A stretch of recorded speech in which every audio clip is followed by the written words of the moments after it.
Good morning. Prosperity every day, November 21. A family secret. Many of us grow up with money as a family secret. Discussion of money is taboo. We never really know how much we have, how much we need, how much we can rely on. Yeah. Um, my experience was pretty privileged. Uh, the truth is that we never really experienced true financial worry, even when my father, fell very ill at a young age and, had 6 kids to feed. He transitioned through having to really take a hard turn professionally because of his illness. Had to give away his practice and had to get a regular job, but he did it all in spite of how much uh,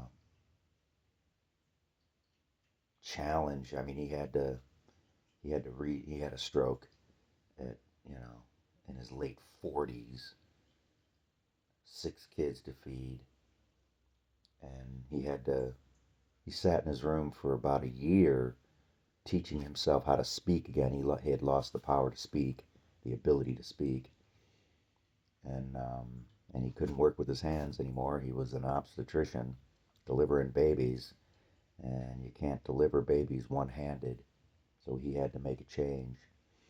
But he did it, and you know, as a kid, I never worried about if there was going to be food in the fridge or, whatever. So, and so the amount of money was never an issue.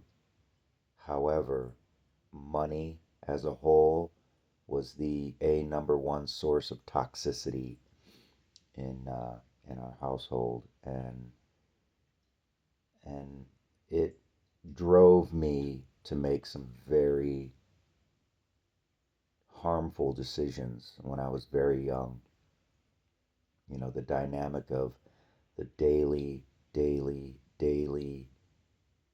bickering that would lead to fighting, that would lead to violence, was about money and how it was being spent, and the secrets around it. My mother keeping my father in the dark about how much was being spent, and so their communication was just abysmal around that one topic, and it caused an awful lot of insanity and chaos and harm and fear. Um, you know, Being in a constant state of fear through my whole childhood, and that led me to determine that money was evil. And you'd hear that it's like the root of all evil, money. So like all the evidence was there. So I was like, okay, money bad. Don't want money. Money bad. And so the idea of being a bohemian artist slash semi hippie, communal, whatever, all that crap. And also couple that around becoming incredibly famous and ridiculously bombastically wealthy, all made sense to me. You know, have no money or kabillions of dollars. But the idea of, and ultimately resenting people who had regular jobs that were making regular wage and working for benefits. My thinking was just so crisscrossed and applesauced. And the good news today is that I can forgive that kid. I'm sitting here looking at a picture of myself when I'm, maybe 6 or 7 years old. I think that was my second hockey team. And, you know, in the midst of that transition of my father moving through the the heart operation and the stroke and all that stuff, and you know,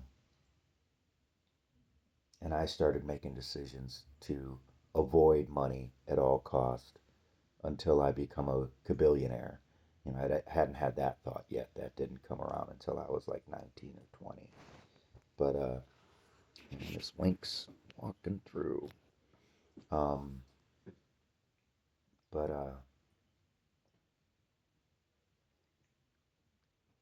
you know, this time through the steps, this time through step 9, you know, the forgiveness, the amends. You know, I make financial amends to myself every day when I go to work and give them an honest date, and when I get paid and I manage that money responsibly, week in and week out, day in and day out. Not perfectly, you know. I've been overspending this month, and gearing up for some home improvement stuff. Um, but I've been working a budget on a daily basis for going on 7 years now, and it has transformed my life. But this go round of step 9 with making financial amends to myself, making and the biggest one is paying off that student loan. You know, I just did some. I ordered up a big chunk of money out of my 401k to pay that puppy in half. You know, make a half payment of it. I've been making really big, strong payments for a couple of years now, and have brought it down by, I think, to the tune of about 15 grand in 2 years. But I'm gonna stroke a big check in a week or two once it gets all cleared up and stuff, and then I'll stroke another check in January because I want to split up those taxes between 24 and 25 because that's a big hit. But you know, I struggled with that yesterday when I was about to press the button. I'm like, oh God, $6,000 in taxes. But look at it, you know, this is all just deferred income, you know, and this income is coming from the uh, the work that I did directly related to that student loan. So, and in those 3 years where I wasn't getting paid, I had deferred income to go to school, so I borrowed money to live, and I borrowed the most I could, and I lived in the one of the nicest places I could live. I made all those choices. And so now I'm paying for those 3 years of school for living expenses during school now with money that I made with the degree. So it all works together and there's no pain, and I'm okay. I have enough money invested that it's enough of a springboard to creating a true nest egg for retirement. You know, there'll still be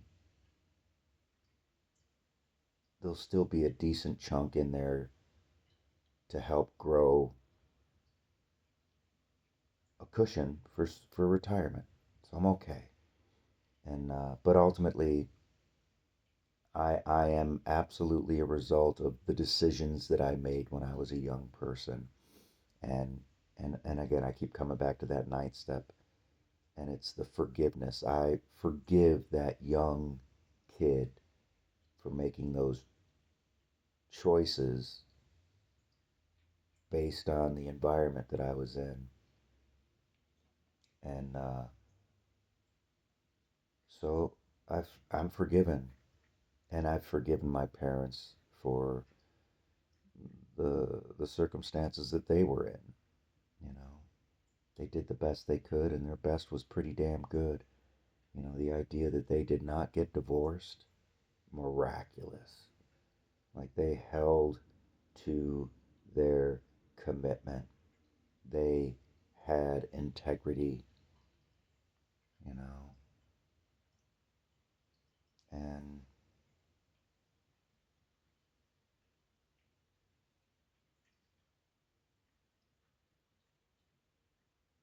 just working through that 10th step yesterday or the day before. Um, it is getting clearer and clearer each and every day that today I am okay. I don't have any major chaos going on. Any, I, I'm, my circumstances are good. My situation is good. You know, I got a renter housemate moving out here, and it's on good terms. It's really been one of the best of those scenarios that I've had, and I have lived with uh, 20, 30 different people, you know, as roommates over the years. Good God, that would be an interesting number to come up with. How many people have I shared domicile with and rent and all that crap? Um, but you know, there was one great renting scenario, you know, roommate scenario when I was at school. I'm spacing her name now, but that was a good situation. Um,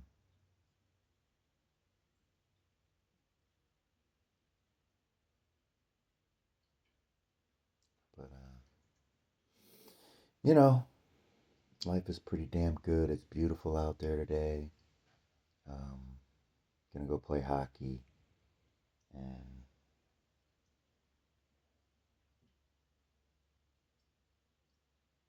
and whatever else. Do something around the house. See if I can do some organization and some cleanup. Um, I think it's kind of interesting that I've turned this vacation into really kind of a true restfulness. Not doing too much, which is nice. And I've made it about recovery. I finished writing the bullet points on step 11. So, you know, I could start up writing on 12. And it seems feasible and possible to get through that step working guide here before the end of the year. And that way I can walk into 2025 after making that final student loan payment. um, Debt free minus the mortgage, and I'm gonna end up putting some money on a Home Depot for home improvement stuff, but it'll be zero interest for 18 months, so I'll be able to pay that off without incurring any interest because I'm no longer interested in paying interest. Um,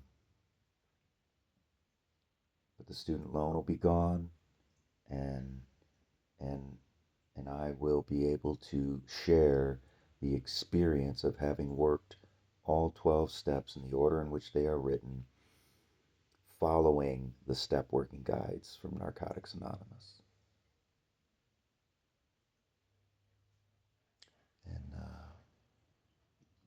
And in a couple of weeks, I'm going to be picking up 29 years, December 2nd, 1995.